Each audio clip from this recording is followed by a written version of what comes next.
नमस्कार दोस्तों, स्वागत है आप सभी का मैं एक बार फिर मेरे इस यूट्यूब चैनल नॉलेजिया में। दोस्तों, आज मैं अपना एक टॉपिक शुरू करने जाऊँ उससे पहले आपसे एक पहेली पूछता हूँ। दोस्तों, एक इंसान होता है, वो एक दिन एक जादूगर की मदद करता है। तो वो जादूगर उससे कहता है, तुम मुझसे कोई भी अपनी एक ख्वाहिश पूरी करवा सकते हो। तो इंसान अपने घर जाता है। उसके पिता बूढ़े होते हैं और गरीब भी होते हैं बहुत, उन्हें अमीरी चाहिए होती है। उसकी पत्नी के पास कोई संतान नहीं होती है, तो वो संतान चाहती है, और उसकी माँ अंधी होती है तो वो आंखें चाहती है। तो दोस्तों, वो इंसान उस जादूगर से कुछ ऐसा मांगता है कि तीनों की ख्वाहिश पूरी हो जाती है। तो आपको इसका जवाब कमेंट बॉक्स में देना है। मैं इसका जवाब अपनी नेक्स्ट वीडियो में दूंगा। चलिए दोस्तों, आज हम अपने टॉपिक पे आज का हमारा टॉपिक एक महत्वपूर्ण विषय है, एक ऐसा विषय जो हमारे देश में कभी भी गोदी मीडिया में नहीं आता, और ना ही महत्वपूर्ण विषय तो है, लेकिन बात भी कभी गोदी मीडिया में इसके ऊपर बहस नहीं होती, और गलती से बहस भी होती है तो नेता इस विषय को लद्दाख और नेहरू। दोस्तों, आज हम अनएम्प्लॉयमेंट के बारे में बात करने जा रहे हैं। दोस्तों, कोविड-19 क्राइसिस ने अनएम्प्लॉयमेंट को और बुरी तरह से हमारे देश में हिट किया, और ना जाने कितने लोग बेरोजगार हो गए। बहरहाल, ये तो हमारे देश की बदकिस्मती है कि सबसे बड़े पद पर बैठे लोग इसके बारे में कुछ चर्चा ही नहीं। इस साल कोविड-19 क्राइसिस के दौरान 3 मई तक सीएमआईएमई के अनुसार, यानी centre for monitoring Indian economy के द्वारा 27.11% लोग बेरोजगार हो, जिसमें अर्बन एरियाज के लगभग 29%, तो रूरल एरियाज के 26%। यानी कि अर्बन एरियाज में रूरल एरियाज से भी ज़्यादा बेरोजगारी। तो उस देश का क्या होगा जिसमें ऐसे आंकड़े। सीएमआईई का अगस्त में पूरा आंकड़ा भी जारी होगा, तब देखते हैं कितना अनएम्प्लॉयमेंट बढ़ जाएगा, क्योंकि इसके अनएम्प्लॉयमेंट को कम करने के लिए कोई पॉलिसी तो निकाली ही नहीं जा रही है। चलिए, बहरहाल हम अपने टॉपिक पर वापस आते हैं। ऐसा नहीं है कि दोस्तों बेरोजगार केवल इस कोरोना वायरस के दौर में हुए हैं। जैसा कि आरएसएस के कार्यकर्ता और गोदी मीडिया के द्वारा बताया जाता है कि कोविड-19 ने लोगों को बहुत बुरा हिट किया, कईयों की जॉब चली गई, अनएम्प्लॉयमेंट बढ़ गया कोविड-19 के दौर में। तो हमें ये मतलब गोदी मीडिया के द्वारा हमें ये दिखाया जाता है कि अनएम्प्लॉयमेंट आया तो है, लेकिन इसमें सरकार की कोई गलती नहीं है। इसमें गलती कोरोना वायरस की है। उन्हें उसे पूछ के आना चाहिए था शायद कि हाँ, मैं आऊँ इंडिया में या ना आऊँ। दोस्तों, एक प्राइवेट रिसर्च कंपनी के अनुसार भारत में केवल अप्रैल में 122 मिलियन लोगों ने अपनी नौकरियां गंवा दी। इनमें से 91 मिलियन लगभग लोग स्मॉल ट्रेडर्स और मजदूर थे। और तो और दोस्तों, 17 मिलियन लोग ऐसे थे जो कि सैलरीड वर्कर्स थे, 18 मिलियन लोग ऐसे थे जो सेल्फ एम्प्लॉयड थे। दोस्तों, आज हमारे देश में सबसे चौंकाने वाली बात तो ये है कि पढ़े लिखे लोगों को भी मनरेगा में 6,000 से 7,000 रुपये प्रति महीने काम करना पड़ रहा है। दोस्तों, यूपी में ही रोशन कुमार, जिन्होंने ग्रेजुएट किया हुआ है, सत्येंद्र कुमार, जिन्हें बीबीए की डिग्री प्राप्त है, और सुजीत कुमार, जिन्होंने एमए ग्रेजुएट की डिग्री प्राप्त की है, उन्हें भी आज मनरेगा में 6 से 7 हज़ार रुपये काम करना पड़ा। और शायद सरकार यही कहेगी कि हम मनरेगा में जॉब क्रिएट कर। ठीक है, सारे लोग फिर मजदूरी क्यों नहीं बन जाते। और दोस्तों, ऐसे कितने ही लोग होंगे जो मुश्किल से पढ़ने के बावजूद, बड़ी मुश्किल से इतनी बड़ी डिग्रियां प्राप्त करने के बावजूद कुछ नहीं कर पाते हैं। डेवलपमेंट तो हो ही नहीं रही है। डेवलपमेंट होगी तभी तो उन्हें नौकरियां मिलेगी, वरना उन्हें भी इसी तरह मनरेगा में ही काम करना पड़ेगा। दोस्तों, हिंदुस्तान टाइम्स के अनुसार 1 अप्रैल से 20 मई के बीच 3.5 मिलियन लोगों ने मनरेगा को ज्वाइन करने के लिए एप्लीकेशन फॉर्म भरे, लेकिन इनमें से आधों के ही मनरेगा में काम मिल पाया। दोस्तों, सरकार चाहती तो कोविड-19 के दौरान फुल स्पीड से बढ़ रहे अनएम्प्लॉयमेंट रेट को रोक सकती, लेकिन ना तो सरकार के द्वारा प्लान लॉकडाउन किया गया, और ना ही अनएम्प्लॉयमेंट को लेकर कोई अच्छा पैकेज निकाला गया।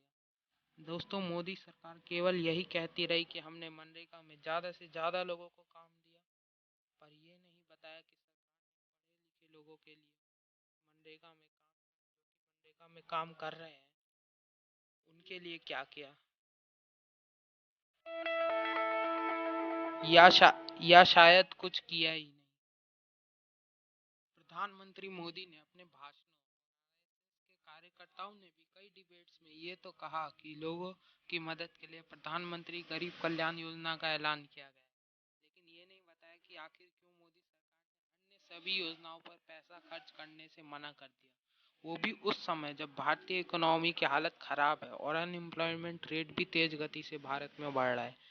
दोस्तों, मोदी सरकार की इन कमियों को गोदी मीडिया भी बखूबी से बचाती है। दोस्तों, रेलवे यानी वो विभाग जो लोगों के लिए सबसे ज्यादा सरकारी भर्तियों का ऐलान करता था, उसने भी इस साल एनटीपीसी की परीक्षाएं रद्द कर दी है। और तो और दोस्तों, रेलवे में प्राइवेट सेक्टर की एंट्री ने, जो कि हमारी मोदी सरकार की कृपा से हुआ है, देश के युवाओं के लिए सरकारी नौकरी की चिंता को तो और बढ़ा कर रख दिया।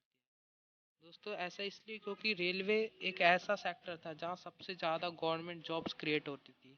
इस साल किया था, अब उन सब लाख लोगों युवाओं की उम्मीदों पर तो पानी फिर गया और सरकार ने इसके लिए कुछ किया नहीं। इसके बाद भी रेल मंत्री पीयूष गोयल ट्वीट करते रहते हैं कि हमने रेलवे का विस्तार किया, रेलवे अच्छी तरह से चल रहा है, युवाओं को नौकरियां मिल रही हैं रेलवे में।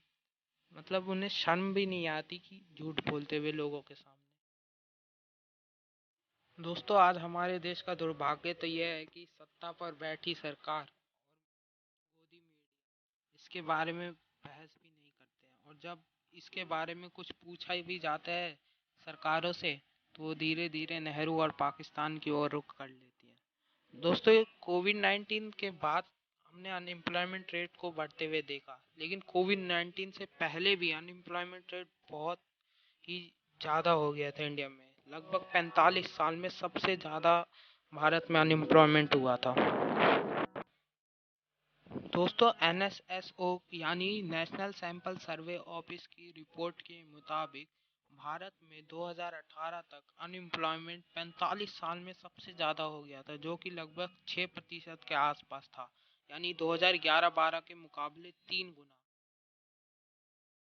यही नहीं दोस्तों, बल्कि सीएमआईई के अनुसार 2019 में अनएम्प्लॉयमेंट रेट 60% था भारत में। दोस्तों, कोविड 19 से पहले भी भारत की इकोनॉमिक ग्रोथ 5 साल में सबसे निचले स्तर पर थी। फार्म इनकम ग्रोथ रेट 14 साल में सबसे निचले स्तर पर। प्राइवेट प्राइवेट इन्वेस्टमेंट 7 साल में सबसे निचले स्तर पर आ गई थी, और तो और इंडस्ट्रियल ग्रोथ भी कम हो गई थी, और एफडीआई ग्रोथ भी 5 साल में सबसे निचले स्तर पर आ गई। दोस्तों, इसके साथ ही लोगों की हाउस होल्ड सेविंग्स भी 20 साल में सबसे निचले स्तर पर आ गई थी, यानी हाउस होल्ड सेविंग लोगों की होती ही नहीं थी।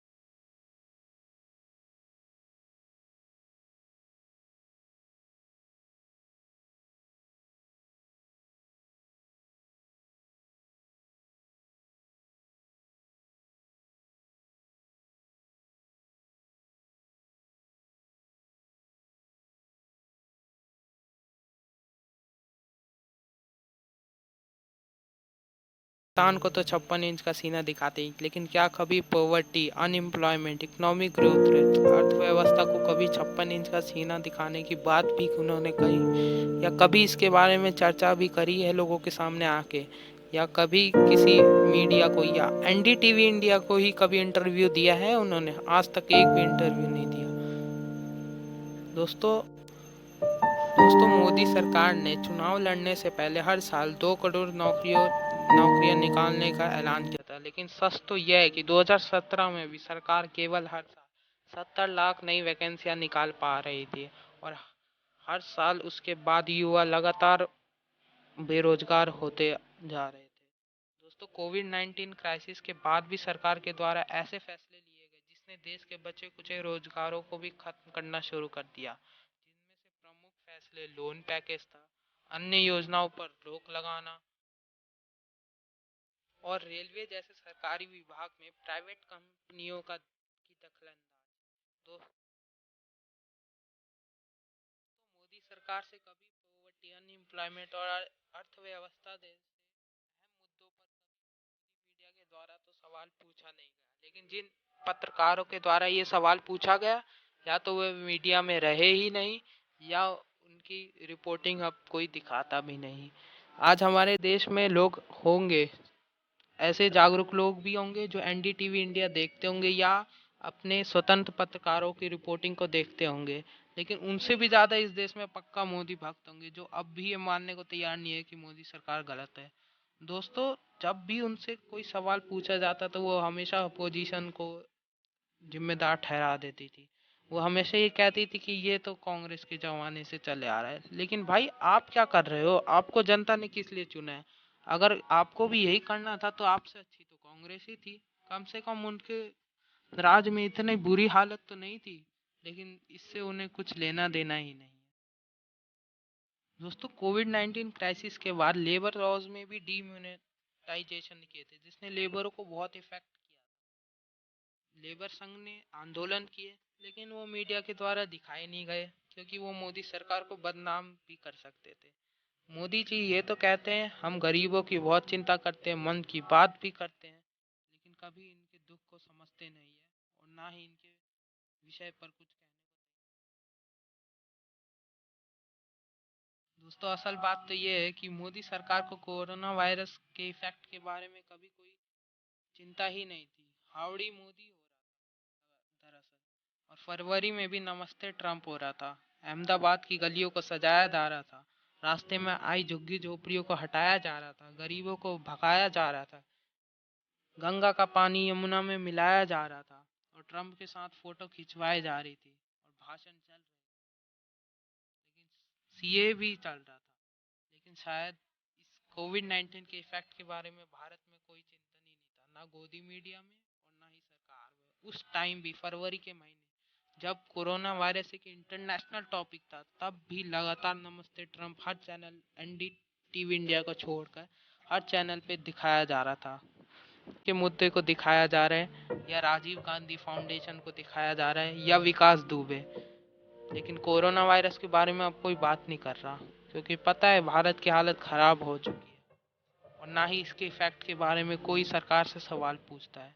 सारी मीडिया लगी है एजेंडा प्रोपगेट करने में बीजेपी के। बहरहाल, हम इससे ज़्यादा कर भी क्या सकते हैं?